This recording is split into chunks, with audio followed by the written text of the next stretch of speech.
Hello students, कैसे हैं आप सब लोग। तो कल मैंने वीडियो बनाकर आपको बता दिया था कि हर टॉपिक से कितने कितने क्वेश्चंस अगर आप कर लेते हो ना, मिनिमम कम से कम बोल रहा हूं 50 नंबर आपके फिक्स हैं। तो अभी आपके बिजनेस स्टडीज के एग्जामिनेशन में टाइम है, तो मैं सिर्फ 5 डेज प्लेज लेके आ रहा हूं। गिनती के 5 दिन डेली शाम को 5 बजे, यानी 7th 8th 9th 10th 11 11 तारीख तक मैं गारंटी लेता हूं तुम्हारे बिजनेस स्टडीज के अंदर ना 50 मार्क्स कम से भी कम पक्के होंगे। आज इसका पहला दिन है। मैं कोशिश करूंगा कि पहले दिन में आपका मैनेजमेंट, प्रिंसिपल्स ऑफ मैनेजमेंट और बिजनेस एनवायरनमेंट, तीनों के मोस्ट इंपोर्टेंट क्वेश्चंस जो मैंने कल की वीडियो में बता दिया था आपको कि मैं हर एक टॉपिक से क्या क्या करवाऊंगा, उसके इंपोर्टेंट केस स्टडीज और उसके इंपोर्टेंट एमसीक्यूज भी कराऊंगा। तो वीडियो को एंड तक देखना, बिल्कुल स्किप मत करना। और किसी भी कीमत पे आप किसी भी टीचर से, मैं दोबारा बोल रहा हूं, जाके पूछ के देखना ये टॉपिक इंपोर्टेंट है कि नहीं। तो स्टार्ट करते हैं डे 1। सबसे पहले क्वेश्चन से हम लोग शुरू करते हैं। मैं सिर्फ इंपोर्टेंट क्वेश्चन बताऊंगा, आप इन नोट्स को भी फॉलो कर सकते हो, राइट। सबसे पहले मैनेजमेंट चैप्टर के अंदर हम पढ़ेंगे फीचर्स ऑफ मैनेजमेंट, जिससे एग्जामिनेशन में आने की संभावना बहुत ज्यादा है। तो मैनेजमेंट क्या होता है? गोल ओरिएंटेड प्रोसेस है। कैसे पता चलेगा कि केस स्टडी भी आ सकता है, डायरेक्ट क्वेश्चन भी आ सकते हैं। तो जो टीचर आपको ये कह रहा भाई केस स्टडी ही जाएंगी सारी की सारी, नहीं, आप प्रीवियस ईयर क्वेश्चन पेपर उठा के देख लो। 50% paper, 40 to 50% paper direct question पूछा आता है। मैंने ये भी पेपर में देखा हुआ है कि डायरेक्ट कहता है 3 आपको फीचर दे देगा, बोलेगा आपको इसको एक्सप्लेन करना है। या आपको केस स्टडी दे देगा, आपको पहचानना है कौन सा फीचर है, फिर आपको एक्सप्लेन करना है। और आपको एनसीईआरटी उठाने की जरूरत नहीं है, मैं वो भी यहाँ पे कवर कर रहा हूँ। तो गोल ओरिएंटेड प्रोसेस है, यानी मैनेजमेंट जो किया जाता है ना, वो किसी भी गोल को अचीव करने के लिए किया जाता है। जैसे सेल्स टारगेट हमारा 20% है, मार्केट शेयर 80% है, सेल्स रेवेन्यू इंक्रीज करेंगे 20% से। एनसीईआरटी क्या कहता है? Management unites the effort of different individuals in the organisation towards the achievement of organisation goal. तो मैनेजमेंट क्या करता है, ये वर्ड ध्यान रखना, आ गया तो यूनाइट्स, तो ये गोल ओरिएंटेड प्रोसेस है। अगला है मैनेजमेंट कंटिन्यूअस प्रोसेस है, यानी कि never ending, on going, not one time task. तो आप समझ जाना मैनेजमेंट क्या है। ये अगर ये वर्ड कहीं पे आ जाए और बोले which feature of management is highlighted here, तो management is a continuous process. NCERT क्या कहता है? These functions are simultaneously performed by all the managers all the time. Management continuous process है, उसका कीवर्ड क्या है? दीज फंक्शंस आर साइमल्टेनियसली, एक साथ परफॉर्म होते हैं by all the managers all the time. तो समझ जाना मैनेजमेंट क्या है, कंटिन्यूअस है। मैनेजमेंट आई को वी से रिप्लेस करता है। एक इंसान कभी भी मैनेजमेंट कर नहीं सकता। जब भी हम बोलते हैं मैनेजमेंट, तो ग्रुप ऑफ पीपल इन्वॉल्व होते हैं, planning, organizing, staffing, directing, controlling, अलग अलग फंक्शन से एक इंसान कभी नहीं कर सकता। तो ये आई को रिप्लेस करता है किससे? वी से। एनसीईआरटी क्या कहता है? This require team work and coordination of individual efforts into a common direction. सारे के सारे इंडिविजुअल्स के एफर्ट्स को कॉमन डायरेक्शन में लेके चलना, वो है ग्रुप एक्टिविटी। ध्यान रखना, no chaos presence can be felt intangible. मैं तुम्हें एक ट्रिक बताऊं, कभी भी क्लास आप ध्यान रखना, जब भी ये वर्ड आ जाए ना, employees are happily and satisfy, employee happy हैं, खुश हैं, और आपको दिख रहा है ग्रोथ हो रहा है, तो समझ जाना वो क्या है? इंटेंजिबल है। मैनेजमेंट को देखा नहीं जा सकता, छुआ नहीं जा सकता, उसे महसूस किया जा सकता है। The effect of management is noticeable in an organization where targets are met, जहां पर टारगेट मेट हो रहा है according to the plans, employees are happy and satisfied, and there is orderliness instead of chaos। orderliness हो रहा है, ना कि कोई chaos हो रहा है। तो समझ जाना मैनेजमेंट क्या है? इंटेंजिबल है, कोई लड़ाई झगड़ा नहीं हो रहा। अगला है मैनेजमेंट डायनामिक फंक्शन है, यानी एक्सटर्नल एनवायरनमेंट में जो भी चेंजेस आते हैं, मैनेजमेंट हेल्प करता है इंटरनल एनवायरनमेंट में उन चेंजेस को अडॉप्ट करने के लिए। In order to be a successful, एक सक्सेसफुल बिजनेस चलाने के लिए ऑर्गेनाइजेशन को चेंज करना पड़ेगा खुद को, its goal according to the need of the environment. तो जैसा एनवायरनमेंट की नीड है उसके अकॉर्डिंग आपको खुद को भी बदलना पड़ेगा, वो डायनामिक है। परवेसिव है, छोटी कंपनी, बड़ी company, profit making, not for profit making, irrespective the level, हर किसी को क्लास मैनेजमेंट करना पड़ता है, यूनिवर्सल है, used by the whole world. NCERT keywords में these activity involved in managing an enterprise are common to all type of organization, whether economical, political, social। a petrol pump needs to be managed as much as hospital or schools needs to be managed। Petrol pump हो, hospital, school हो, हर किसी को manage करना पड़ता है, तो वो pervasive है। मैनेजमेंट मल्टी डायमेंशन है, इसमें ध्यान रखना मैनेजमेंट जो है मल्टी डायमेंशन है, management of work, management of people, management of operation. तो ऑपरेशन सम है किसका, वर्क और पीपल का। वर्क का मतलब क्या है, प्लानिंग, ऑर्गेनाइजिंग, कंट्रोलिंग। पीपल मतलब स्टाफ और डायरेक्टिंग, स्टाफ एंड डायरेक्टिंग। और ऑपरेशंस का मतलब क्या है, प्रोडक्शन, परचेज और सेल्स। ये तीन अलग अलग डायमेंशन है, मैनेजमेंट मल्टी डायमेंशन है। आप ध्यान रखना, आपको कैसे पता चलेगा कौन सा डायमेंशन है, वर्क कैसे पता चलेगा, management translate this work in terms of goal to be achieved and assign the means to achieve it। तो जब भी हम अपने गोल को अचीव करने की बात करेंगे, मैं एक टीचर हूं, मेरा गोल है हर एक बच्चा पास हो और बहुत सारे बच्चे 90+ या 100 आउट ऑफ 100 लेके आए, तो वो मेरा गोल है। एक पेशेंट को ट्रीट करना एक हॉस्पिटल का क्या होता है, गोल होता है। This is called management of work, कि तुम्हारा काम क्या है। मैनेजमेंट ऑफ पीपल क्या है, the task of management is to make people, जहां पे people work towards achieving organization goal by making their strength effective and their weaknesses are irrelevant। तो इस ये वर्ड अगर आ जाए तो मैनेजमेंट ऑफ पीपल है। और ऑपरेशन का अंदर क्या है, इनपुट्स को आउटपुट में कन्वर्ट करना, प्रोडक्शन, परचेज, सेल, वो क्या आपका ऑपरेशन है। भूलना मत, स्टाफ में भी एम्प्लॉय होता है और डायरेक्टिंग में भी, दोनों ह्यूमन एलिमेंट अगर आपने पढ़ा हो तो ना, दोनों ह्यूमन एलिमेंट है तो वो पीपल के अंदर आता है। बाकी तीन जो बच्चे वर्क में, प्रोडक्शन, परचेज, सेल आता है ऑपरेशन के अंदर। Next objectives of management. Management के ऑब्जेक्टिव्स क्या क्या है क्लास, सबसे पहला ऑर्गेनाइजेशनल ऑब्जेक्टिव है ना, ऑर्गेनाइजेशनल ऑब्जेक्टिव के बाद है सोशल ऑब्जेक्टिव, उसके बाद है पर्सनल ऑब्जेक्टिव। ध्यान समझना, ऑर्गेनाइजेशनल ऑब्जेक्टिव के अंदर आता है सर्वाइवल, प्रॉफिट और ग्रोथ। सर्वाइवल भी आता है, प्रॉफिट भी आता है, ग्रोथ भी आता है। तो सर्वाइवल का मतलब क्या है क्लास, कि आप मार्केट में गला काट कंपटीशन में टिक सको। सर्वाइवल का मतलब क्या, कवरिंग कॉस्ट, आप इतना पैसा कमाओ कि भैया आपकी लागत कवर हो सके। प्रॉफिट मतलब क्या होता है, अर्निंग रेट। और ग्रोथ का मतलब नए नए ब्रांचेस ओपन करना, नए नए डिफरेंट प्रोडक्ट लेके आना, बिजनेस को डाइवर्सिफाई करना, अलग अलग स्टेट कंट्री में ब्रांच खोलना, ये सब समझ जाना क्लास, वो क्या है आपका ग्रोथ है। तो 3 पॉइंट है, सर्वाइवल, प्रॉफिट, ग्रोथ। ये तीनों कौन सा ऑब्जेक्टिव है, ऑर्गेनाइजेशनल ऑब्जेक्टिव। और प्रॉफिट का मतलब क्या है, profit provide a vital incentive for the continuous successful operation. Profit होता जाएगा ना तो अंदर आग लगती जाएगी कि और अच्छे से काम करे और बिजनेस को और सक्सेस की तरफ लेके चले। ग्रोथ का मतलब क्या है, आपके सेल्स वॉल्यूम बढ़ रही है, नंबर ऑफ एम्प्लॉइज बढ़ रहे हैं, नंबर ऑफ ब्रांचेस बढ़ रहे हैं, तो आप समझ जाओगे ग्रोथ है। तो ये तीन चीजें सबसे ज्यादा इंपॉर्टेंट है। सर्वाइवल, सर्वाइवल का मतलब क्या, आप इतना पैसा कमा सको कि अपनी कॉस्ट को रिकवर कर सको, जो मेरा लग रहा है ना मैं वो रिकवर कर सकूं, वो आ जाएगा आपका सर्वाइवल के अंदर। सोशल ऑब्जेक्टिव में समाज के टुवर्ड्स जो काम कर रहे हो, आम जनता के लिए काम कर रहे हो, यानी अच्छा सामान सप्लाई कर रहे हो क्वालिटी वाला, रोजगार का अवसर दे रहे हो वीकर सेक्शन को, एनवायरनमेंट को प्रोटेक्ट कर रहे हो, सोशल एक्टिविटी में पार्टिसिपेट करना, ethical code of conduct follow करना, कोई गलत काम ना करना, और creating value for various constituent of society. ये ध्यान रखना, creating economic value for various constituents of society, ये वर्ड आएगा सोशल के अंदर, राइट। सोशल के कीवर्ड्स क्या है, any task or any activity of organization which brings benefit to society in general, like save environment, quality product देना, वो सब आपका social objective के अंदर आएगा।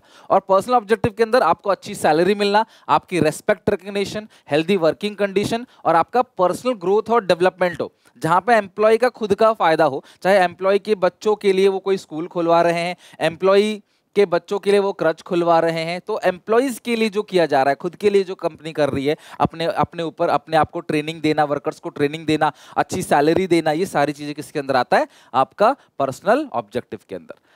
अब आते हैं क्वेश्चन के अंदर, उसको समझने की कोशिश करते हैं। Neeraj is a director of tulip public school having 2000। देखो हर एक टॉपिक जब कवर करूंगा ना तो उसके मैं आपको धीरे धीरे एमसीक्यू भी करा दूंगा, ओके, और जो इंपॉर्टेंट क्वेश्चन है वो भी करा दूंगा, सब प्रीवियस ईयर के क्वेश्चन है। There are 2 headmaster, one of the senior classes and one of the junior classes. 50 teachers are under the supervision of senior headmaster और 60 teachers are under the supervision of junior headmaster. No teacher working under the supervision of senior headmaster is happily and satisfied. मैंने आपसे क्या कहा था, अगर teacher happily और satisfied नहीं है तो आप यहीं से समझ जाओगे कि वो कौन सा फीचर है मैनेजमेंट का, अभी बताया था मैंने आपको। No teacher working under the supervision of the senior headmaster is happily and satisfied, which is affecting the result of senior classes, जिसकी वजह से senior classes के result affect हो रहे हैं। On the other hand, the teacher working under the supervision of junior headmaster are performing their duties willingly and achieve their objective. All the teachers are happily and satisfied. The director Neeraj can feel how nicely, यानी वो feel कर पा रहा है, वो notice कर पा रहा है how nicely the junior headmaster are managing his classes. The characteristics of management is discussed above. यही क्वेश्चन 3 नंबर में आ सकता है, तो एक्सप्लेन करने के लिए बोल देगा, और एमसीक्यू में आ गया तो डायरेक्टली आपको पहचानना है। तो मैनेजमेंट क्या है क्लास, इंटेंजिबल फोर्स, यानी फर्स्ट का सी ऑप्शन जो है वो करेक्ट है, जहां पे दिख रहा है कि भाई नोटिस किया जा सकता है और वर्कर हैप्पीली और सेटिस्फाइड है। नेक्स्ट है क्लास यहाँ पे Pallavi started a wedding planner company, है ना। आप देखो इस क्वेश्चन की रिक्वायरमेंट पढ़ लो, क्या लिखा है, by quoting line from the above paragraph, previous year questions है, explain any two such features. आपको 2 फीचर बताना है, तो किसके फीचर बताने पढ़ते हैं। Pallavi started wedding planner company dreams unlimited in 2016 and her target was to be the among the top 10 companies in this field within the next 3 years. 3 साल के अंदर वो टॉप 3 के अंदर आना, टॉप 10 के अंदर आना चाहती है। For this she employ people having different skills, she work hard and united the efforts for different people to achieve this goal। ये लाइन ध्यान है क्लास, united the efforts यानी कि सबके efforts को जोड़ते हैं ताकि गोल को अचीव कर सके। the requirement of the customers in this industry change very fast and the company adopted to keep up pace with changing environment। मतलब जो भी environment में change आ रहा है उसको adopt करेंगे। तो देखो यार, ये हो गया आपका डायनामिक, है ना, और यूनाइटेड द एफर्ट वाली चीज होगी, वो होगी गोल ओरिएंटेड। अच्छा, आपको बोला क्या है भाई, quoting the line from the above, explain any two such feature. तो कोई भी 2 बताना है। तो एक तो गोल ओरिएंटेड हो गया इस लाइन से, united the effort of different people to achieve this goal. अब ये जो लाइन है इसको बोलते हैं कोट, यानी आपने ये जो लाइन कोट की है इसको पढ़ के आपने समझा कि ये फीचर है, फिर आपने इस फीचर को क्या कर दिया, लास्ट में एक्सप्लेन कर दिया। सिमिलर डायनामिक फंक्शन कैसे पता चला, the company adopted to keep pace with the changing environment. इस लाइन से पता चला कि भैया वो एक डायनामिक फंक्शन, लाइन को कोट कर दिया, डायनामिक फीचर है, कोट कर दिया। अब फिर उसको आपने एक्सप्लेन कर दिया। आगे देखते हैं, वैसे 2 ही करने थे बट आगे और पढ़ लेते हैं। As plan the company achieve its target within 3 years. 3 साल के अंदर कंपनी टारगेट अचीव करती है। All the employ of the organisation, अच्छा, all the employees of the organisation were happy and satisfy. तो वो क्या हो गया क्लास आपका, intangible force. All the employees of the organisation were happy and satisfy, right. अच्छा, उसके बाद भी फुल स्टॉप नहीं लगाया। And the effect of management was noticeable in the organization. यहां तक इन द ऑर्गेनाइजेशन, देख रहे हो, ये जो है यहां से यहां तक वो हो गया आपका इंटेंजिबल फोर्स का कोट और फिर ये एक्सप्लेनेशन हो गया। तो ऐसे क्वेश्चन का आंसर कैसे दोगे, मान लो आपने आंसर लिखा है तो सबसे पहले आप पहचानोगे उसकी हेडिंग क्या है वो, ठीक है, फिर आप हेडिंग को एक्सप्लेन कर देना, हेडिंग को एक्सप्लेन कर देना, फिर नीचे हेडिंग डालना कोट और फिर लिख देना वो लाइन जो आपने कोट की है। मतलब ये जो सीबीएसई का आंसर है उसको फॉलो मत करो, जो बता रहा हूँ वो फॉलो करो। पहले आपने क्या करना है, हेडिंग लिखनी है, उसी हेडिंग को आपने एक्सप्लेन कर देना है 3-4 लाइन में, फिर कोट लिख देना। तो आप ऐसे करोगे तो मुझे लगता है ज्यादा अच्छा सॉरी टीचर्स का मानना है ज्यादा अच्छा प्रेजेंटेशन होगा। अदरवाइज आप ऐसे करना चाहो तब भी कर लो, नंबर सेम ही मिलेंगे। Okay, next, levels of management. तो हम लोगों ने फंक्शन जो ऑब्जेक्टिव था वो कर लिया, फीचर्स कर लिया। अब आते हैं लेवल्स ऑफ मैनेजमेंट। मैनेजमेंट के 3 लेवल है, टॉप लेवल, मिडिल लेवल और लोअर लेवल। ध्यान रखना, मिडिल लेवल और लोअर लेवल, मिडिल लेवल जो है वो इन दोनों का बीच में क्या है क्लास, लिंक क्रिएट करता है, एक तरीके से मिडिलमैन की तरह काम करता है। इनकी शिकायतों को यहाँ पे दिया जाता है, फिर ये यहाँ पे, यहाँ से ऑर्डर जो आते हैं, पॉलिसीज आते हैं, रूल्स आते हैं, वो यहाँ से ऐसे जाते हैं। तो ये लिंक का काम करता है बस। इसका एक सबसे बड़ा और काम है रिक्रूटमेंट करना, एम्प्लॉय की भर्ती करना, इनका काम है। बाकी टॉप लेवल मैनेजर का काम क्या है, welfare of the organization and maintaining image of company, company की इमेज को मेंटेन करना। ये लोग ज्यादा फोकस प्लान और पॉलिसी बनाने पे करते हैं, हर चीज अरेंज करते हैं। जब भी सर्वाइवल की बात होगी, कंपनी टिकेगी नहीं टिकेगी, सर्वाइवल की जिम्मेदारी किसकी होती है क्लास, टॉप लेवल मैनेजर की। इनका मेन काम क्या होता है, वर्कर, इनके बाद जो आते हैं वर्कर से कनेक्ट करना। ये वर्कर को अच्छी हेल्दी वर्किंग कंडीशन देते हैं, वर्कर से काम कराते हैं, इनकी जो ऑर्डर्स है वो वर्कर तक पास करते हैं, वर्कर की ग्रीवेंसेस को मिडिल लेवल तक पास करते हैं। और ये फर्स्ट लाइन मैनेजर भी बोलते हैं, वर्कर की सेफ्टी देखते हैं और ये एक्चुअल वर्कफोर्स से इंटरेक्ट करते हैं। तो इस तरीके से आपको क्वेश्चन घुमा के बोलेगा, पहचानो कि ये कौन सा लेवल ऑफ मैनेजमेंट है, टॉप, मिडिल या लोअर, और उसके फंक्शंस लिखो। ऐसा क्वेश्चन आ सकता है जैसे BOD is chairman, GM, president, vice president, CEO, CFO, chief operating officer, ये सब टॉप लेवल मैनेजर्स है। परचेज मैनेजर, सेल्स डिपार्टमेंट का हेड, किसी भी डिपार्टमेंट का जो हेड है उसको बोलते हैं middle level. Supervisor, superintendent, foreman, section officer, clerk, sub department executive, ये हो गया लोअर लेवल। ध्यान रखना, प्लांट सुपरिटेंडेंट जो होता है ना, प्लांट सुपरिटेंडेंट वो मिडिल लेवल का मैनेजर होता है, प्लांट सुपरिटेंडेंट। और खाली सुपरिटेंडेंट जो है वो आपका लोअर लेवल, क्लर्क हो गया वो लोअर लेवल का हो गया, सुपरवाइजर, फॉरमैन, वो सब लोअर लेवल मैनेजर होगा। लोअर को सुपरवाइजरी लेवल या ऑपरेशन लेवल भी कहते हैं, ये एक्चुअल वर्कफोर्स से इंटरेक्ट करता है। इनके फंक्शंस की हम लोग बात कर ली। These top level managers are responsible for welfare and survival। कौन सा लेवल ऑफ मैनेजमेंट, आपको बोला जाएगा कि आपके फादर एक कंपनी में काम करते हैं जो रिस्पॉन्सिबल है वेलफेयर और सर्वाइवल के लिए, तो बताओ आपके फादर कौन से लेवल पे काम करते हैं और उसके 3-4 फंक्शंस लिखो, तो समझ जाना वो टॉप लेवल पे काम करते हैं और उनके फंक्शंस को आपने लिख देना है। Their basic task is to integrate diverse element and coordinate the activity of different department. ये लाइन कई बार पूछी गई है पेपर में, है ना, कई बार एनसीईआरटी से. The basic task is to integrate diverse element and coordinate with different activities of the different department according to the overall objective of organization. Company के overall objective के according अलग अलग डिपार्टमेंट से कोऑर्डिनेट करते हैं.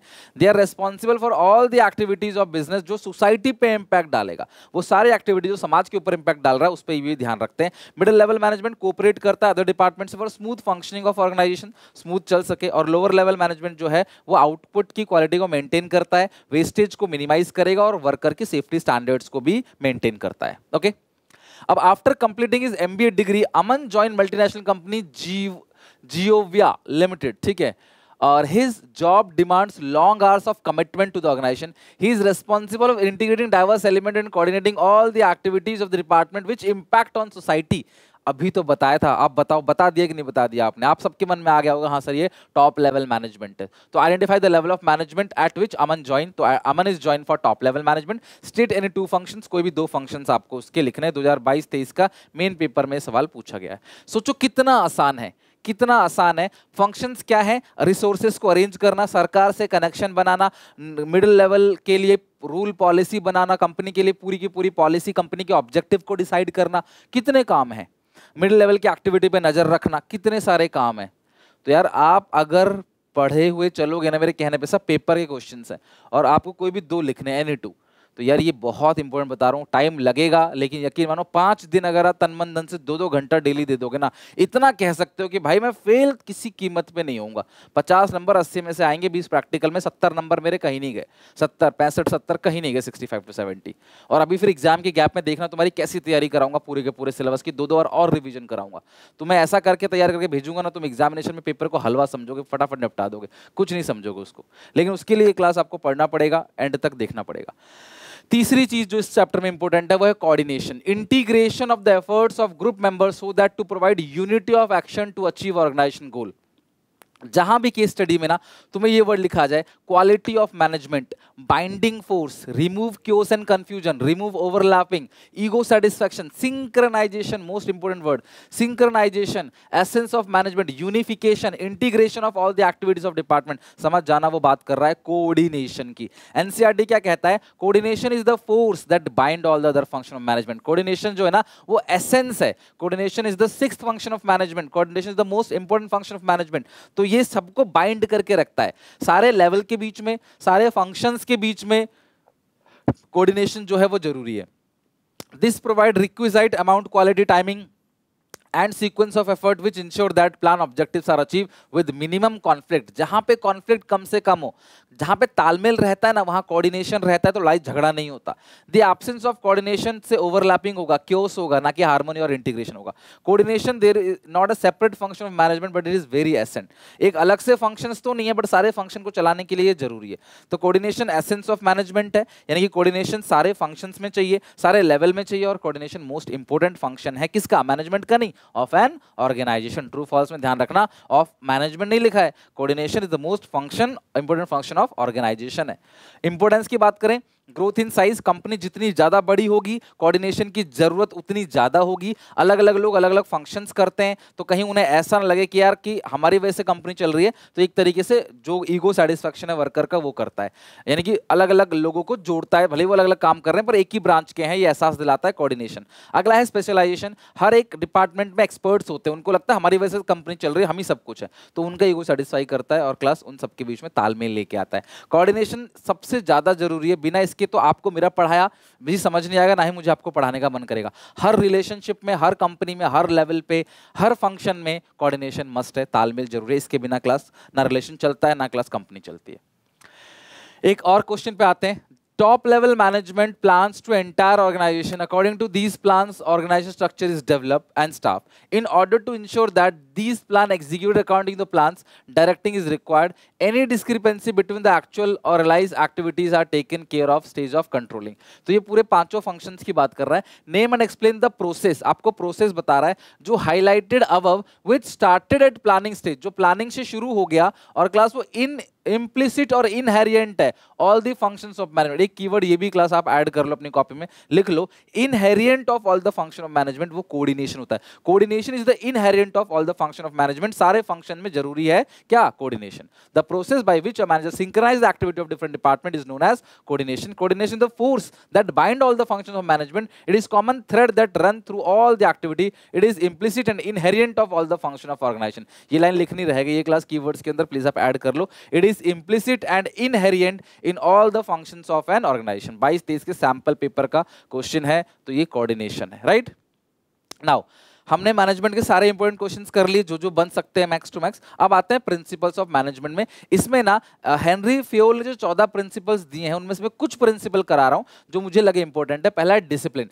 जब भी आप देखोगे ना कि मैनेजमेंट अपने कमिटमेंट को ऑनर कर रहा है और अच्छा काम कर रहे हो तो रिवॉर्ड, गलत काम करने पे पेनाल्टी लगाई जा रही है, फाइन लगाया जा रहा है, तो समझ जाना वो कौन सा प्रिंसिपल्स को फॉलो कर रहा है? डिसिप्लिन, है ना। डिसिप्लिन मतलब कि जहां पे मैनेजमेंट अपने कमिटमेंट को पूरा कर रहा है, वर्कर भी अपने कमिटमेंट को पूरा कर रहा है। वर्कर ने वादा किया तो उसने काम को पूरा किया, मैनेजर ने वादा किया तो उसने अच्छी सैलरी दी। तो अगर ये चीजें कहीं देखने को मिले किसी केस स्टडी में, समझ जाना वो डिसिप्लिन है। या तो आपको डायरेक्टली पूछ लेगा, discipline means respect for the rules regulations of the organisation. It is required every level, हर लेवल पे चाहिए। और superior subordinate both have to maintain the discipline, सबके लिए है। This leads to systematic working in organisation, improve efficiency. Some time organisation may put penalty on the employees when they do not maintain discipline. और इस principal को follow नहीं करोगे तो work due होगा, डिले होगा, और दूसरी बात है रिसोर्सेज का वेस्ट होगा, क्योस होगा, कंफ्यूजन होगा, लड़ाई झगड़े होंगे।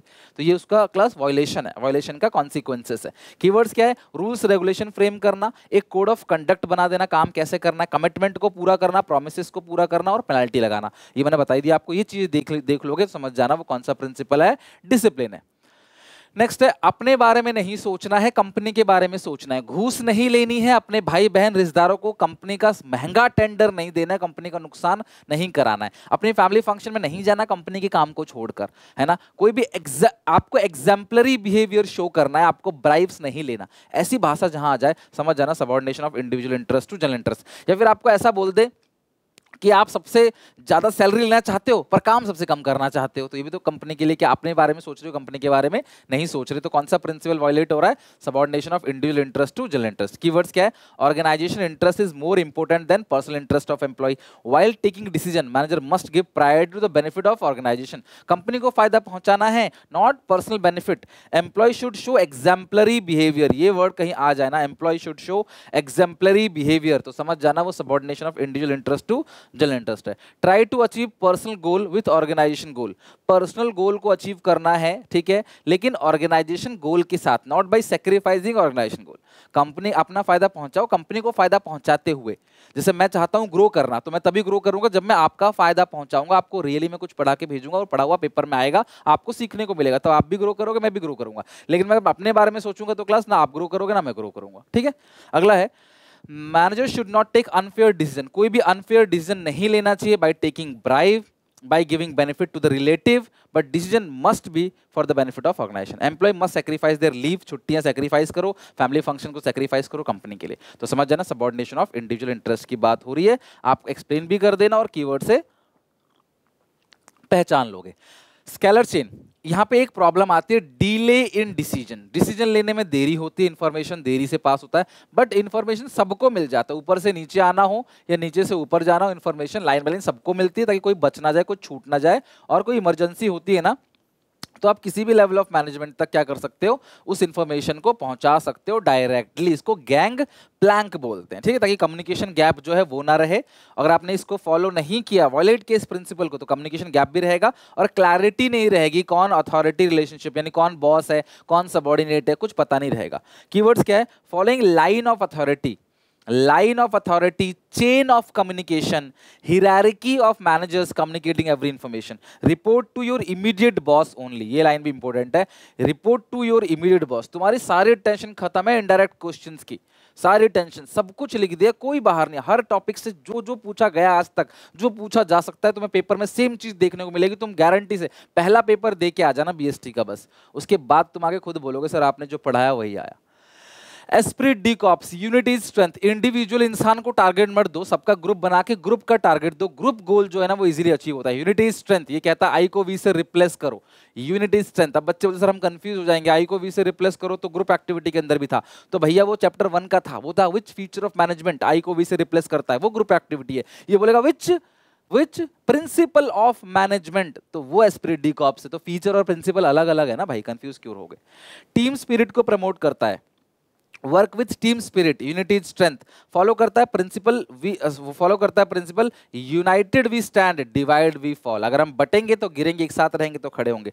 This principle was use in movie Chak De India, Chak De India में इस मूवी का चक दे इंडिया मूवी में इसको यूज किया गया है। ये भी आई को वी से रिप्लेस करता है, ये बात करता है यूनिटी स्ट्रेंथ, एकता में बल है। Okay, unity of direction, one head one plan, पहले एक ही गोल को अचीव करना है फिर आगे दूसरे गोल के पीछे भागना है। ध्यान रखना इसका प्रिंसिपल क्या, इसका ये effort of all the employee must be directed towards one goal, unification of efforts towards one direction। और ये वो प्रिंसिपल है जो ओवरलैपिंग ऑफ एक्टिविटी को क्या करता है क्लास, यहाँ पे हटाता है, रिमूव करता है। Base of coordination concept and remove overlapping activity. One unit one plan, one head one plan. अगर आप ऐसा नहीं करोगे तो गोल अचीव नहीं होगा, तालमेल नहीं बैठेगा और आपके वेस्टेज होंगे रिसोर्सेज। तो according to this principle all the members and employees of organisation must be directed towards one direction, that is achievement of organisation goal, one unit one plan. अगर आपको 50 नंबर पूरा पाना है ना तो 5 दिन घुट के मेहनत करनी पड़ेगी। ऐसी कोई लड्डू नहीं है मैं तुम्हें खिला दूं और तुम पेपर में उलट दो 50 नंबर तुम्हारे आ जाएं, ऐसा कुछ नहीं होता। पढ़ना पड़ेगा, मेहनत करनी पड़ेगी। जब मैं खड़े खड़े यहाँ पे मेहनत कर रहा हूँ, आप लोगों के तन मन धन से पढ़ा रहा हूँ, तो आपकी ड्यूटी बैठे बैठे आराम से पानी पीते पीते आराम से पढ़ना है इसको, ठीक है। नेक्स्ट, अब इसमें क्वेश्चन है, yellow pumpkin is an Italian restaurant in Delhi well known for its fresh authentic dishes including pasta, pizza etc. It has serving its customer for last 20 years. It had been, अच्छा direct question भी आते हैं, लेकिन direct question तो आप कर ही लोगे, तो मैंने सिर्फ इनडायरेक्ट क्वेश्चन उठाए, तो ऐसा मत सोचना सिर्फ इनडायरेक्ट क्वेश्चन आते हैं। डायरेक्ट क्वेश्चन तो आप कर लोगे, बोलेगा प्रिंसिपल ऑफ एस्पिरिट डी को आप एक्सप्लेन कर दो तो कर देना एक्सप्लेन, लेकिन इनडायरेक्टली क्वेश्चन ऐसे पूछेगा। It had been winning various awards and recognition for its services, but during COVID-19 it suffered huge loss. COVID-19 में इनको काफी नुकसान हुआ. As the effect of COVID reduced and business started picking up, the management of Yellow Pumpkin also decided to go in for home delivery service to increase revenue and profit. For this they need to support their workers to overtime. Workers से कहते हैं भैया overtime करो, हम लोग grow करेंगे। Yellow Pumpkin enter into an agreement, एक agreement पे आए वर्कर के साथ with its worker to put extra hours, आप extra घंटे पे करो without additional payment। वर्कर से बोला भैया आप एक्स्ट्रा काम करो अब बिना पेमेंट के, ताकि हम लोग लॉस से बाहर आ सके। अगर हमको पेमेंट देंगे ना फिर हम लॉस में चले जाएंगे, थोड़ी मेहनत करो। इन रिटर्न, लेकिन इसके बदले उन्होंने प्रॉमिस किया they will increase wages the worker when the mission is accomplish. कह रहे हैं जब मिशन पूरा हो जाएगा तो हम आपको पैसे दे देंगे, सैलरी बढ़ा देंगे। The worker put an extra hours, worker ने क्लास पुट किया एक्स्ट्रा आवर्स एज कमिटेड। तो देख रहे हो वर्कर अपने कमिटमेंट को पूरा करो और 3 महीने के अंदर रेस्टोरेंट जो है फायदेमंद पहुंच गई, प्रॉफिटेबल पहुंच गई। येलो पंपकिन ऑनर्ड इस कमिटमेंट, उन्होंने भी अपने कमिटमेंट को ऑनर किया। Not only increase in the wages of worker but also give them bonus, bonus भी दिया। Identify and explain the principle of management followed by yellow pumpkin. Yellow pumpkin ने कौन सा प्रिंसिपल फॉलो किया? Discipline. और उस discipline को क्या करना है आपने? एक्सप्लेन कर देना है, बात खत्म। 3 नंबर का है तो 7-8 लाइन में एक्सप्लेन कर देना। तो ये इस तरीके से क्वेश्चन आपको पेपर में पूछा जाता है। The CEO of Radhe cycle private limited mister Kumar wants to get maximum output from employees at competitive cost. On the other hand Ramakant employee of the company wants to get maximum salary while working least. कह रहा है मुझे ज्यादा ज्यादा salary चाहिए, मैं कम से कम काम करूंगा। तो भाई तुम अपने बारे में सोच रहे हो, कंपनी के बारे में थोड़ी सोच रहे हो। तो कौन सा प्रिंसिपल है? Subordination of individual interest to general interest. Question में केस स्टडी ढंग से पढ़ना, वो क्या पूछ रहा है कि कौन सा प्रिंसिपल यहाँ हाईलाइट है या कौन सा प्रिंसिपल यहाँ हाईलाइट नहीं है, इस तरीके से पूछ सकता है एमसीक्यू में नहीं, लॉन्ग क्वेश्चन में। तो क्वेश्चन को रीड करना अच्छे से। टेक्निक्स ऑफ टेलर पे आते हैं। सबसे पहला टेक्निक है टेलर का फंक्शनल फॉर्मैनशिप। इसके अंदर इन्होंने बात करी है 8 बॉसेस की। कीवर्ड से कैसे पहचाने कौन सा टेक्निक है? Taylor advocated separation of planning and execution function. Execution और प्लानिंग फंक्शन को टेलर ने सेपरेट कर दिया और बोला कि प्लानिंग डिपार्टमेंट में 4 हेड होंगे, root clerk, instruction card clerk, time and cost clerk और डिसिप्लिनर। ये रास्ता दिखाएगा, ये आपके साथ साथ चलेगा, ये कॉस्ट और टाइम को दिखेगा कि टाइम पे काम हो रहा है और कॉस्ट के अंदर हो रहा है कि नहीं हो रहा, और ये चेक करेगा डिसिप्लिन तरीके से काम हो रहा है कि नहीं हो रहा। इनको सिर्फ प्लानिंग करनी है, इनका काम फिजिकल वर्क करना नहीं है। लेकिन ऑपरेशनल डिपार्टमेंट फिजिकली काम करेंगे, इनका काम प्लानिंग करना नहीं है। ये गैंग बॉस है, सारी चीजें अरेंज करेगा, स्पीड से काम हो रहा है कि नहीं देखेगा स्पीड बॉस, मशीन खराब हो गई तो रिपेयर करेगा रिपेयर बॉस, और क्वालिटी को चेक करेगा क्वालिटी इंस्पेक्टर, राइट। तो appointment of specialised person, separation of planning और execution function based on principle of division of work. ध्यान रखना ये कौन सा प्रिंसिपल को फॉलो करता है, डिवीजन ऑफ वर्क, और कौन सा प्रिंसिपल को वायलेट करता है, unity of command. Unity of command principle आपने पढ़ा होगा, आपको एक ही बॉस का सुनना है बस, लेकिन ये कहते हैं 8 बॉस है, आपको 8 की सुननी है, 4 बॉस की सुननी है। तो ये हो गया फंक्शनल फॉरमैनशिप। दूसरा standardisation and simplification of work. Standardisation का मतलब क्या है कि कौन सा क्वालिटी मेंटेन करोगे पूरी कंपनी में, सामान को खरीदने से लेकर सामान की पैकिंग और सर्विस तक कौन सी क्वालिटी आप फॉलो करोगे, कौन सा स्टैंडर्ड आप फॉलो करोगे, इसको बोलते हैं स्टैंडर्डाइजेशन। और सिंप्लीफिकेशन का मतलब क्या, अननेसेसरी प्रोडक्ट का डाइवर्सिफिकेशन मत करो, अननेसेसरी किसी प्रोडक्ट के 4 कलर 4 पार्ट मत बनाओ, अननेसेसरी डाइवर्जन करोगे ना तो नुकसान ही होगा। तो ये scientific management always insist on maintaining quality standards. Standard should be maintain from the beginning, like selection of tool, equipment, raw material और मशीन। टोयोटा जो गाड़ी, मारुति गाड़ी जो बनाती है, उसका पेंट, उसका जो मशीन, उसकी जो सर्विस है, उसका एक स्टैंडर्ड है। सिमिलरली जो मर्सिडीज गाड़ी बनाती है, उसके कलर का पेंट, उसका एडवर्टाइजमेंट, उसका एक स्टैंडर्ड है, उसका मशीन, उसका सर्विस, वो एक स्टैंडर्ड है। तो उस हिसाब से उसके पैसे भी हैं। तो आप किस स्टैंडर्ड के अंदर मेंटेन करना चाहते हो, राइट। और simplification means elimination of unnecessary division of product, size और टाइप्स पे अननेसेसरी प्रोडक्ट को मत बांटो, इससे क्लास क्या होगा, कॉस्ट बढ़ेगा, ठीक है। This also reduce the cost, cost बढ़ेगा क्वालिटी घटेगी, लेकिन अगर आप अननेसेसरी प्रोडक्ट को नहीं बांटोगे तो कॉस्ट भी कम होगा और क्वालिटी भी इंप्रूव होगी। इसका कीवर्ड क्या है, refine to develop a standard which should be followed throughout the organization.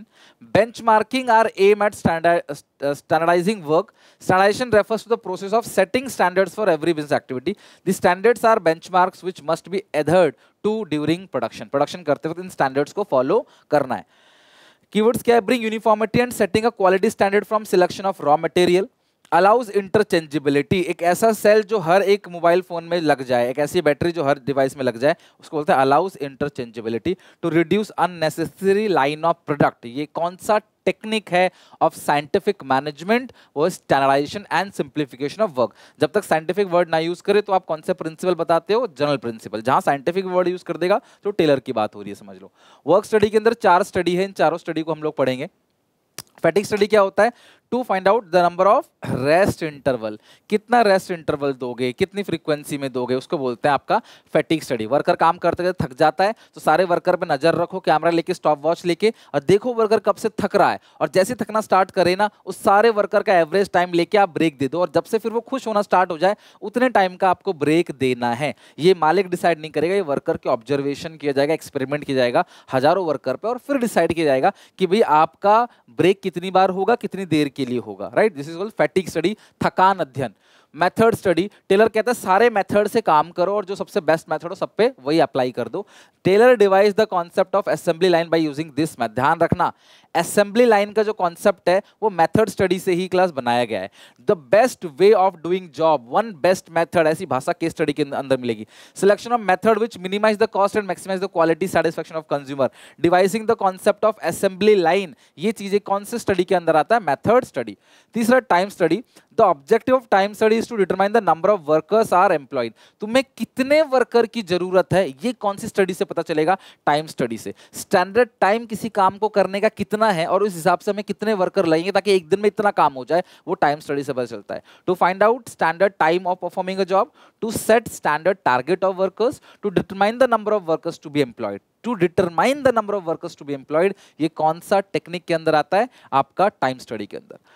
आखिरी है मोशन स्टडी। ये वाला जो है ना, ये क्यों किया जाता है स्टडी, टू डिफरेंशिएट प्रोडक्टिव और नॉन प्रोडक्टिव मूवमेंट। कौन से ऐसे मूवमेंट वर्कर कर रहा है टाइम पास के लिए और कौन से मूवमेंट अच्छे हैं। टाइम पास वाले मूवमेंट को इग्नोर करना है पकड़ के, और जो अच्छे मूवमेंट है उसको लागू करना है। This is called motion study. यानी कि to eliminate unproductive movements, to design the equipment, tool, furniture which minimise the productive movement, unproductive movements. आप ऐसा फर्नीचर बनाओ, ऐसे टूल्स बनाओ जो वर्कर को मशीन से उठ के बार बार जाना ना पड़े।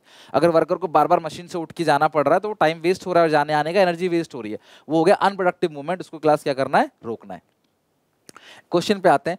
Ashok industries limited is a company manufacturing components for automobile industry. In this company standards have been set up for every manufacturing activity. देखो हर चीज के लिए ना एक स्टैंडर्ड सेट कर रहे हैं, including standardisation of process, raw material, time, product, machinery and methods which must be adhered during the production. तो ये किसके अंदर हमने पढ़ा था, यही लाइन किसके अंदर पढ़ा था, standardisation and simplification of work के अंदर। तो डी ऑप्शन करेक्ट है, बट पूरा पढ़ना। This has been done by bringing excellence in quality of metal produced. The foreman of the company Mehra has designed the job in workers in such a manner that unnecessary movements are eliminated. Unnecessary movements को हम यहाँ पे eliminate कर रहे हैं। वो किसके अंदर आता है, unnecessary movement को elimination वो आता है motion study के अंदर। And it takes less time, तो यहाँ motion study भी discuss हो गया। Less time to complete the job efficiency. He also scientifically analyze the duration and frequency of rest interval. तो rest interval किसके अंदर आता है, fatigue study, तो fatigue study के अंदर भी आ गया। Should be provided to workers in the factory so that they can regain stamina and work efficiency. Out of the following, which technique of scientific has not been discussed? अब देखो, अब अगर आप आधा पढ़ के डी पे टिक करके आते तो फिर आपको 0 नंबर मिलते यहाँ पे, और सीयूईटी में तो माइनस हो जाते। ध्यान रखना, सीयूईटी के लिए भी ये चीज काम आएगी। तो आप ध्यान रखना, इन्होंने बोला कौन सा नहीं फॉलो हो रहा, तो जो कौन सा नहीं फॉलो हो रहा है बी, तो इसका सही आंसर जो है बी, क्योंकि बाकी सारे पॉइंट्स तो आपको लिखे हुए हैं क्वेश्चन के अंदर, बट जो बी वाला पॉइंट है वो नहीं लिखा हुआ है ना, बी डिस्कस नहीं हो रहा, और वही पूछ रहा है कौन सा not discuss. Abhishek studied management principles and technique of Henry Fayol and F.W. Taylor when he was in class 12th. Now he is trying to apply his knowledge while doing his business by using different technique and scientifically analyzing work. He found one of the best way. देखो one of the best way कौन सा होता है class आपका, method, right? By removing unproductive movement of the workers, he reduced the time to complete a job. Time भी कम कर रहा है, unnecessary unproductive movement यानी कि मोशन की बात कर रहा है। आगे लिखा है class, to regain stamina he start giving more rest. तो स्टैमिना वाली बात कर रहा है, तो वो कौन सा कर रहा है, फैटीग कर रहा है। He followed no discrimination policy, किसी भी तरीके से डिस्क्रिमिनेशन नहीं करेगा, तो कौन सा प्रिंसिपल फॉलो कर रहा है, प्रिंसिपल ऑफ इक्विटी, भेदभाव नहीं कर रहा है। He ensured that the compensation should be fair for both employee and अच्छा अच्छी सैलरी देना यानी कि remuneration to persons. Identify and explain two technique of scientific management and two principle of general management. Scientific management two technique क्या है, एक तो method study हो गया, दूसरा हो गया motion study, तीसरा fatigue study। आप कोई भी दो लिख देना बस, any two, है ना। तीसरी चीज क्या है, दूसरी चीज क्या है, दो आपको प्रिंसिपल्स बताने, तो रेम्यूनरेशन टू पर्संस और प्रिंसिपल टू इक्विटी। देखो क्लास ये आपको आंसर्स दे रखा है प्रिंसिपल्स, और ध्यान रखना इसमें बोला है आइडेंटिफाई एंड एक्सप्लेन, तो आपने इसको एक्सप्लेन भी करना है अच्छे से। अगर आप एक्सप्लेन नहीं करोगे तो आधे ही नंबर मिलेंगे फिर इसमें, तो you have to explain in a better way, ठीक है। अब आते हैं थर्ड चैप्टर पे, बिजनेस। वीडियो को बिल्कुल भी एंड मत करना, अगर आधा एंड करोगे वीडियो तो आधा ही चैप्टर सीखने को मिलेगा और तुम्हें मजा भी आ रहा होगा, सीखने को भी मिल रहा होगा। एग्जामिनेशन शुरू होने के बाद नहीं पढ़ा जाता, इसीलिए अभी से पहले से पढ़े खत्म करो, ताकि एग्जामिनेशन जब शुरू हो ना तो एक कॉन्फिडेंस रहे कि हाँ इतनी चीजें हमने पढ़ रखी हैं। इसके अंदर मैं दो चीजें कराऊंगा, एक तो इंपोर्टेंस हो गया, दूसरा डायमेंशंस हो गया। उसी से क्वेश्चन आएगा, इंपोर्टेंस ऑफ बिजनेस एनवायरमेंट। अगर आप एनवायरमेंट को स्कैन करोगे ना, एनवायरमेंट को समझोगे, तो आप अपॉर्चुनिटीज को आइडेंटिफाई करोगे और पहला एडवांटेज आप लोगे। केस स्टडी में समझ जाना, जहां पे बात होना कि किसी के शुरू करने से पहले तुरंत आप अपॉर्चुनिटी ग्रैब करके आप तुरंत स्टार्ट कर रहे हो, you are the first to start, तो समझ जाना वो फर्स्ट मूवर एडवांटेज है। दूसरा, आपको अर्ली वार्निंग सिग्नल मिल जाएगा, आपको पता पड़ जाएगा थ्रेट्स क्या क्या है, कहां कहां पे हमें नुकसान हो सकता है, आपको अर्ली वार्निंग सिग्नल मिल जाएगा। आप अपने रिसोर्सेज को पहले से अरेंज कर सकते हो, किसी भी तरीके का चेंजेस अगर एक्सटर्नल एनवायरनमेंट में आता है तो आप उस चेंजेस को इंटरनल एनवायरनमेंट में अडॉप्ट कर सकते हो। प्लानिंग और पॉलिसी बनाने में आपको ये हेल्प करता है और आपकी जो परफॉर्मेंस है वो भी इंप्रूव होगी। So these are all the importance of business environment. Question है इसके ऊपर, airlines will be able to offer the benefit of lower pricing to customer on sector route due to the decision of the civil aviation ministry to remove price cap from August 31, 2022. This can help airline to do better performance if they early decisions regarding future course of action after understanding and doing analysis. Which importance of the environment is understanding by the managers is not highlighted here. तो बताओ class यहाँ पे क्या लिखा है, this can help an airline to better performance if they take early decision regarding future course of action. Future course of action के लिए, future में जो होने वाला है उसके लिए अगर ये पहले से डिसीजन ले लेंगे तो इनको फायदा होगा। तो हेल्प्स इन इंप्रूविंग परफॉर्मेंस नहीं, इट हेल्प्स इन प्लानिंग और पॉलिसी फॉर्मेशन नहीं, it helps in tapping useful resource नहीं, it enable the firm to identify opportunity getting first mover advantage. यानी कि आप पहले से एडवांटेज जो है वो ले सकते हो, फर्स्ट मूवर एडवांटेज आप ले लेते, अगर पहले से स्टडी करते तो आपको फायदा होता। तो यहाँ पे इसका डी ऑप्शन करेक्ट है। 10th क्वेश्चन, बर्जर और फ्यूज है ना, या फज जो भी लिखा है, आप जो भी प्रोनाउंसिएशन है इसकी, was among the first fast food chain in India which pioneered the concept of family style restaurant. However, over the year it started losing business to multinational food chains like McD or Pizza Hut and soon had to shut down. The reason of shutdown was inability of manager to identify, understand, the evaluate to react the external forces of their firm. यानी बाहर के जो forces है ना, उनको ये समझ ही नहीं पाए कि वो हमें कैसे नुकसान पहुंचाएंगे और बिजनेस बंद हो गया. In the light of the above situation, explain with the two help any 2 point how understanding of business environment is important. तो बिजनेस एनवायरनमेंट की इंपोर्टेंस लिखना है आपको डायरेक्ट, यहाँ पे कोई भी केस स्टडी नहीं है, डायरेक्टली आपको लिखना है कि आप देखो इसमें कहना क्या चाह रहा है क्वेश्चन, कि कंपनी अच्छा परफॉर्म कर रही थी बट कंपनी ने अपने एनवायरनमेंट को नहीं समझा, जिसकी वजह से कंपनी जो है बंद हो गई. तो आप बताओ कि एनवायरनमेंट को समझना कितना ज्यादा जरूरी है. तो जरूरी है क्योंकि ये इनेबल करता है फॉर्म को अपॉर्चुनिटीज को आइडेंटिफाई करने में और फर्स्ट मूवर एडवांटेज लेने में. ये आपको इस लायक बनाएगा ताकि आप अर्ली वार्निंग सिग्नल को समझ सको, आप अरेंज कर सको रिसोर्सेज को, आप ग्रो कर सको, रैपिड चेंजेस को अडॉप्ट कर सको. आपको एनी 3 पॉइंट, एनी 2 पॉइंट, कोई भी 2 पॉइंट आपको अच्छे से लिखना है, उसको एक्सप्लेन करना है. तो ये एक तरह का डायरेक्ट क्वेश्चन, ये आप समझ लो. डायमेंशंस हैं, 5 डायमेंशंस हैं. सबसे पहला इकोनॉमिक एनवायरनमेंट. क्या क्या इसके अंदर आता है इकोनॉमिक एनवायरनमेंट के अंदर? इकोनॉमिक एनवायरनमेंट के अंदर आता है एग्जिस्टिंग स्ट्रक्चर ऑफ इकोनॉमी, है ना, प्राइवेट सेक्टर पब्लिक सेक्टर का रोल क्या है. ध्यान रखना जहां पे भी बैंक रेट आ जाए, जहां पे भी रेट ऑफ इंटरेस्ट आ जाए, वो समझ जाना. ये 2 कीवर्ड बहुत इंपॉर्टेंट, सबसे ज्यादा पूछा आता है. The rate of growth of GNP, GDP, GNP, national income, nominal income और real income, rate of savings investment, volume of import export, है ना, monetary policy, balance of payment, change in foreign exchange reserve, agriculture and industrial production trend, expansion of transport or communication facility, money supply in the economy, public debt, plan output and plan outlay in private or public sector. ये सारी की सारी चीजें देखो, inflation rate, deflation rate, bank rate, repo rate, GST, demonetisation, banking sector reform, है ना, GST, demonetisation, fiscal policy, money supply, balance of trade, international debt, balance of payment, current account, capital account, ये सारी चीजें किसके अंदर आता है class? Economical environment के अंदर आता है. सोशल एनवायरनमेंट के अंदर क्या आता है? Reservation job for minority and women, sales of sweets or greeting cards during some celebrations, festivals like Diwali, Eid, Christmas, group Parv. Health fitness trend become popular, equal status to women, girl education, equality of life, birth rate, death rate, population, education, literacy rate, lifestyle, tradition, custom, habit of people, innovations. ये सारी habit of people तक है, not innovation, habit of people, right? Habit of people. तो समझ जाना वो कौन सा एनवायरनमेंट की बात कर रहा है? Social environment. और मेजर एलिमेंट ये सारी चीजें हैं. Composition of family, consumption habit, educational system, literacy rate, population का shift, birth rate, death rate, expectation from workforce, shift in present women's को वर्कफोर्स में लेके आ रहे हैं, क्वालिटी ऑफ लाइफ के लिए कंसर्न है लोगों का, लाइफ एक्सपेक्टेंसी, है ना, product innovations, attitude of towards product innovation, lifestyle, occupational distribution and consumer preferences. ठीक है, ये प्रोडक्ट इनोवेशंस है, यानी कि जो लोगों का एटीट्यूड है वो कैसे चेंज हो रहा है नए नए प्रोडक्ट के लिए. जैसे आज लोग डिजिटल वॉच पहनना चाहते हैं, ना कि ट्रेडिशनल वॉच पहनना चाहते हैं. ठीक है. तीसरा पॉलिटिकल की बात करें तो इन 1977 जनता गवर्नमेंट जो है पावर में आई, तो उन्होंने सारी फॉरेन कंपनीज को अपने देश के अंदर भेज दिया. कोका कोला भी जो है वो बोला अपने देश में जाओ, बाहर छोड़ो हमारा देश. ठीक है. स्वच्छ भारत अभियान चलाया सरकार बीजेपी सरकार ने. स्किल्स इंडिया मूवमेंट चलाया बीजेपी ने. तो जो पॉलिटिकल स्टेबिलिटी है वो बिजनेस को कहीं ना कहीं इम्पैक्ट डालता है लॉन्ग टर्म प्रोजेक्ट्स में. कॉन्स्टिट्यूशन ऑफ कंट्री हो गया, government intervention in business, foreign policy of government, foreign relation, value और आइडियोलॉजी ऑफ किसी पार्टी की, पॉलिटिकल पार्टी की वैल्यूज क्या है, आइडियोलॉजी क्या है, वो सारा का सारा पॉलिटिकल एनवायरनमेंट के अंदर आता है. लीगल एनवायरनमेंट के अंदर कोई भी एक्ट, ध्यान रखना क्लास, आपको लॉ ऑफ लैंड फॉलो करना पड़ेगा. वर्ड लॉ ऑफ लैंड, किसी प्रकार का एक्ट और किसी प्रकार का कोर्ट ऑर्डर अगर दिख जाए तो समझ जाना वो लीगल है. एक्ट और कोर्ट ऑर्डर. ठीक है. सिगरेट के डब्बे पे लिखा रहता है सिगरेट से कैंसर होता है. बच्चों के जो दूध आता है बच्चों का सेरेलैक वगैरह, उसमें लिखा रहता है कि माँ के लिए बच्चों का दूध ही सही है.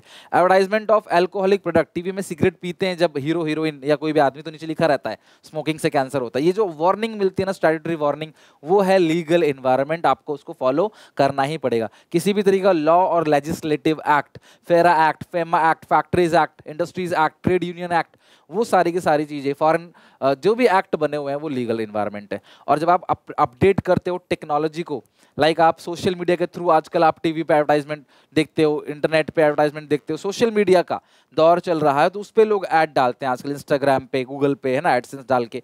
और या फिर आप नई नई टेक्नोलॉजी लेके आ रहे हो, नई नई मशीनरीज लेके आ रहे हो, इनोवेटिव कर रहे हो टेक्नोलॉजी को, वो हो गया आपका टेक्नोलॉजिकल इन्वायरमेंट। यानी कि डिजिटल वॉच आया तो ट्रेडिशनल वॉच का धंधा बंद हो गया, एलईडी आया टीवी का धंधा बंद हो गया, फोटोकॉपी मशीन आई तो कार्बन पेपर का धंधा बंद हो गया। तो ये चीजें जहां पे टेक्नोलॉजिकल चेंज हो रहा है, जहां पे कंप्यूटर से काम हो रहा है, ऑनलाइन टिकट की बुकिंग हो रही है, मान लो आज आप रेलवे के टिकट ऑनलाइन घर बैठे बैठे कर सकते हो, लाइन में आपको नहीं लगना है, ऑनलाइन इंश्योरेंस प्रीमियम भर सकते हो, ऑनलाइन आप वॉलेट से डिजिटाइजेशन का जमाना है, डिजिटल पेमेंट करते हो, तो वो सब किसके अंदर आता है? Technological environment. तो ये दो क्वेश्चन से पूछा जा सकता है क्लास, है तो एनवायरनमेंट के डायमेंशन से या फिर आपकी इंपोर्टेंस से, ये ध्यान रखना, ठीक है। Plastic utensils are often used as a low-cost, convenient option for business and personal use. These utensils are lightweight, easy to transport and clean, and can be disposed of easily instead of clean and reuse. But plastic utensils are harmful for health point of view and create various environmental issues. Nowadays, health and fitness trend is becoming popular.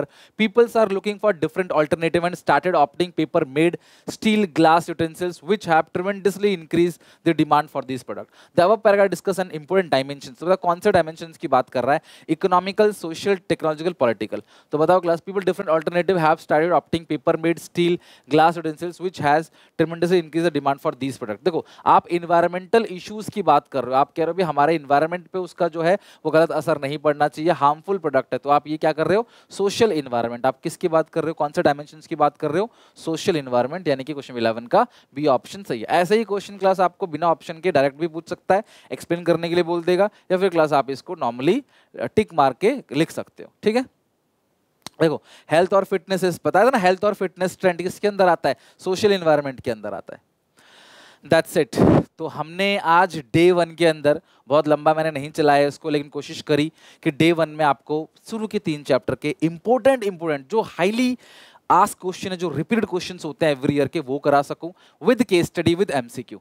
तो आप मुझे बताना video कैसा लगा, और and तक कौन कौन देख रहा है, मुझे कमेंट कर रहा हूँ, देखना चाहता हूँ कि बच्चे एंड तक कितने बच्चे हैं, मुझे लिखना कि हाँ सर हम एंड तक देख रहे हैं, हमने पूरा देखा, एक बार कमेंट में मुझे मेंशन करो। ओके, मिलते हैं कल डे 2 है, डे 1 अच्छे से पढ़ के याद करके आना, डे 2 भी करेंगे। बस 5 दिन घुट के जी लो ना, बीएसटी में एक अलग से कॉन्फिडेंस दिखेगा, इसकी मेरी गारंटी है। मिलते हैं नेक्स्ट वीडियो में, चैनल को सब्सक्राइब कर लेना। Till then take care, bye bye.